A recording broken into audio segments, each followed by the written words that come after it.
Hey guys, it's Jamie Grace, and this video is rated JG16, which means if you're under 16, I'm probably gonna say some stuff that won't be very relatable, but you might like some of my other videos, so check them out. All right, guys, I say it all the time. You might already know it. I've been single since I was born, but this is actually not the video for me to talk about how single I am. This is actually a video where I think because I am single, I have some insight to be able to help people that are in relationships. There's this phrase that we use a lot in our culture. It's the third wheel, and it's oftentimes in a negative way. It's oftentimes very casual, and it's just about how annoying it is to be the third wheel. But there are actually some advantages. I made an entire video on that. This video is for the people in the relationship, how you can make sure that the third doesn't feel left out. So if you're in a new relationship or you just got married and the dynamic totally just changed, this might be for you. My sister Morgan is my best friend, always has been, always will be. We're not even 2 years apart and we're super, super close.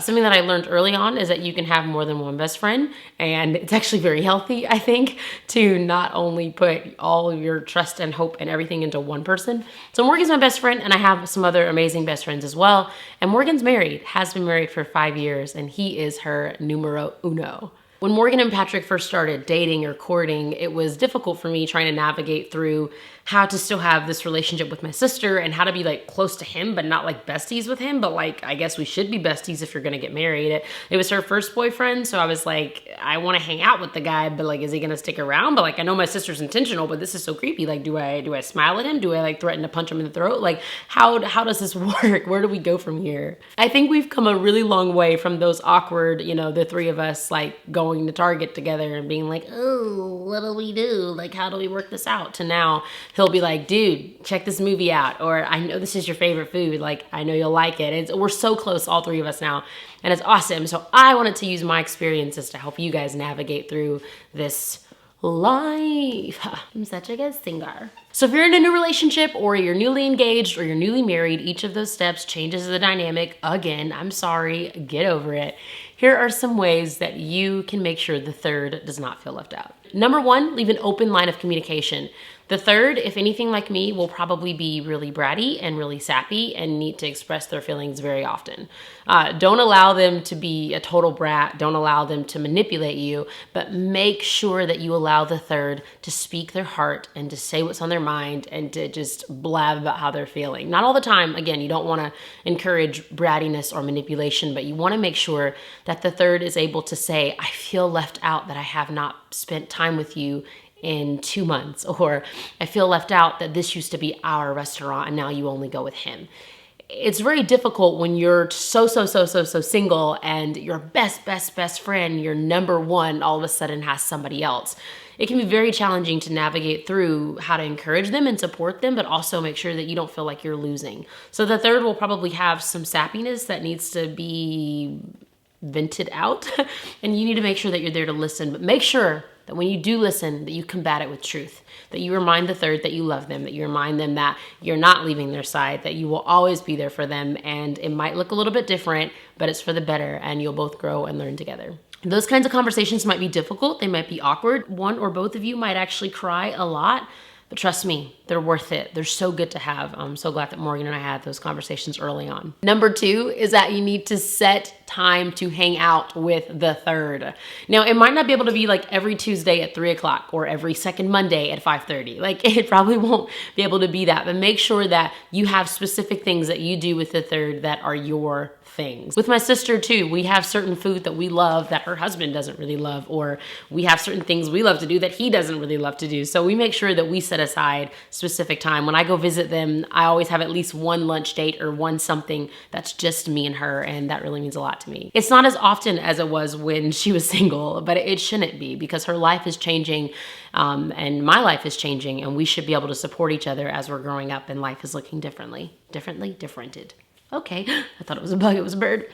Another thing with this whole hangout thing, be open and honest if you're going on a date. Do not be that person that's like, oh, well, he and I just really need some time because we just say, I'm going on a date. If your friend cannot respect the fact that you're going on a date with your husband, that's not really a true friend. So you have to be able to just plainly say, we're going on a date, we need some time. Bye, Felicia. If it's not a date, then say it. If my sister and her husband go to a restaurant that we all love, I'm gonna be a little bit jealous. But if she tells me that it was a date, then I'm gonna be like, oh, never mind. I don't wanna be there anyway. Creepy. Number 3, this kind of goes into the last one as well. Find things that you all love to do that you can do together that makes sense. And this is really important early on in the relationship. When you start to realize that he's gonna be around for a while, that he's not just some crush that you're staring at creepishly from across the school, like, and you realize he's gonna be sticking in y'all's lives for a hot minute, it's important to find some things that all 3 of you can do together. And it might take some sacrifice on the end of one of the people. Like, sometimes to hang out with my sister and her husband, I have to watch movies that aren't as entertaining to me, or we have conversations that are a little bit deeper because they're way smarter than me. So I've had to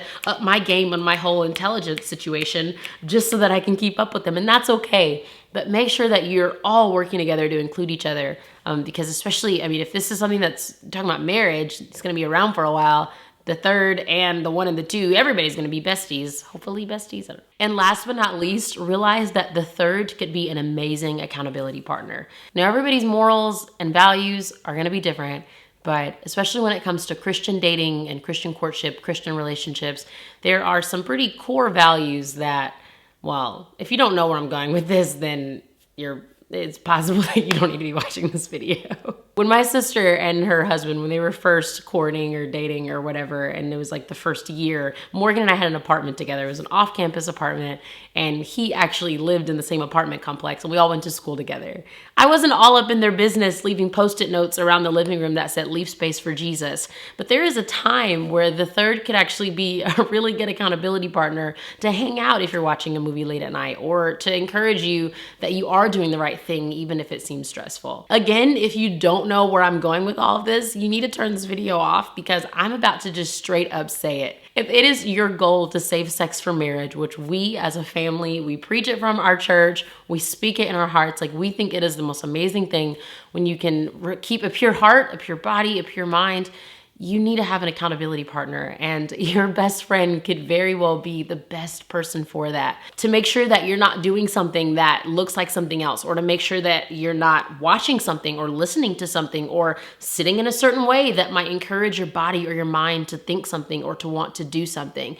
Temptation is real, and no one is above it. So don't think that, okay, well, I've got my guy now, he's my only thing I ever need, everybody else can go away. You very well might need your friends in your life to encourage you and to hold you accountable and to call you out.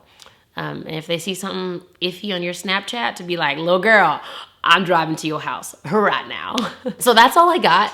I really hope that those things were of an encouragement to you. It's really cool, like, being a single person and having my sister be married for 5 years, and I think with Patrick for 6 or 7 years, because it gives me this kind of insight to what it can be like. And I feel like they've done an amazing job with including me, but also because I'm single and I'm 24. Oh gosh, I'm so old, I just turned 24. But I have a lot of friends that are dating or that are engaged or that are married that just had kids, and it changes the dynamic of the relationship. So I hope that all of the things that I've learned with friends that have done it well and friends that have really not done it well, that have made me feel left out.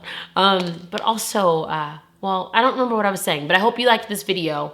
Blah, blah, blah, blah, blah. So, question of the week, leave a comment below. Are you single? Are you dating? Are you married? Are you engaged? Do you have kids? Are you in a first, second, third kid? What is that relationship like with your friends that are in a different place? So if you're married, what's it like with your single friends? Or if you're engaged, what is it like with your friends with kids? How have they worked through those dynamics? Have you worked through those dynamics? And are there any tips that you would give to married people or people in a relationship on how to love on their third as well?